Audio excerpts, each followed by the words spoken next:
যিটো সময়ত আমি সমগ্ৰ অসমবাসী ৰাইজে জুবিনদাৰ মৃত্যুৰ ন্যায়িক তদন্ত বিচাৰিছো, জুবিনদাৰ মৃত্যুত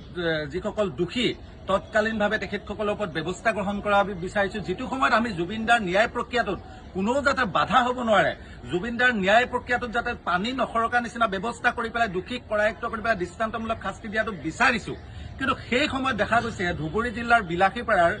মইনুল হক নামৰ এজন জোনাবে তেখেতে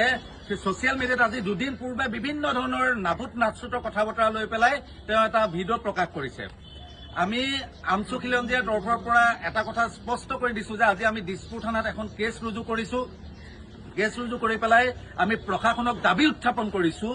এই মইনুল হক বোলা যিজন আচলতে পাপী বুলি ক'ব লাগিব, যিজনে এই সমগ্ৰ জুবিনদাৰ ন্যায় প্ৰক্ৰিয়াটোৰ মাজত বাধা হ'ব বিচাৰিছে, সমগ্ৰ অসমবাসী ৰাইজ জাতি বৰ্ণ ধৰ্ম নিৰ্বিশেষে যেতিয়া আমি একত্ৰিত হৈ পেলাই সকলোৱে এটা কথাই কৈছে যে যোনে যি ৰাজনীতি কৰে কৰি থাকক, যাৰ চৰকাৰ আছে, যাৰ চৰকাৰ আহিবলগীয়া আছে, যাৰ চৰকাৰ নাই, সেইবিলাক আমাৰ কোনো মেটাৰ নাই। আমাৰ কথা সকলোৰে ঐক্যবদ্ধভাৱে এটাই যে জুবিনদাৰ ক্ষেত্ৰত যিসকল দোষী তেওঁলোকৰ এনেকুৱা ধৰণৰ শাস্তি হ'ব লাগে, পৃথিৱীৰ যাতে সমগ্ৰ পৃথিৱীয়ে গম পাব লাগে। কিন্তু এই সময়ত এই মইনুল হক বোলা জোনাবজনে যিবিলাক কথা বতৰা কৈছে ফেচবুকত লাইভ দি পেলাই, তাৰ পৰা আমাৰ এটা কথা অনুমান হৈছে যে তেওঁ কাৰোবাৰ এজেণ্টৰ কাম কৰিছে, হয়তো শ্যাম কানু সিদ্ধাৰ্থ এজেণ্টৰ কাম কৰিছে, বা কোনোবা পক্ষক বচাবৰ কাৰণে বা সমগ্ৰ তদন্ত প্ৰক্ৰিয়াটোক এফালে থৈ পেলাই অসমৰ জনগণৰ মাজত পুনৰ অশান্তময় পৰিৱেশ সৃষ্টি কৰিবৰ কাৰণে বা মানুহৰ মনত বিভিন্ন ধৰণৰ কথা বতৰা ভৰাই দিবৰ কাৰণে এনেকুৱা ধৰণৰ চেষ্টা কৰিছে বুলি অনুমান হৈছে।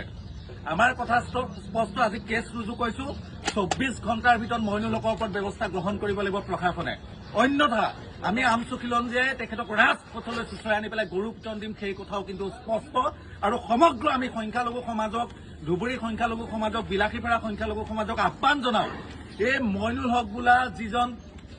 দুষ্কৃতিকাৰী বুলি ক'ব লাগিব, কাৰণ সম্পূৰ্ণ জুবিনদাৰ ন্যায় প্ৰক্ৰিয়াটোত তেওঁ বেলেগ ফালে লৈ যাবলৈ চেষ্টা কৰিছে বা জনগণৰ মাজত বেলেগ এটা বাৰ্তা দিবলৈ চেষ্টা কৰিছে। এই মইনুল হক বোলা জোনাবজনক ধৰি আনি পেলাই ৰাজপথত ৰাইজে গৰু পিটন দিয়ক, এনেবিলাক অপশক্তিক সময় থাকোঁতে ছিঙি লওক, যিবিলাকে সমাজখন একত্ৰিত হোৱাৰ মাজত আকৌ বিভাজন কৰিবলৈ চেষ্টা কৰিছে, এইবিলাকক নাকি লগাবলৈ সময় হ'ল। আৰু এইবিলাকক স্পষ্ট কথা আমি ৰাজপথলৈ আনি ৰাজহুৱা পিটন দিম, সেই কথা স্পষ্ট।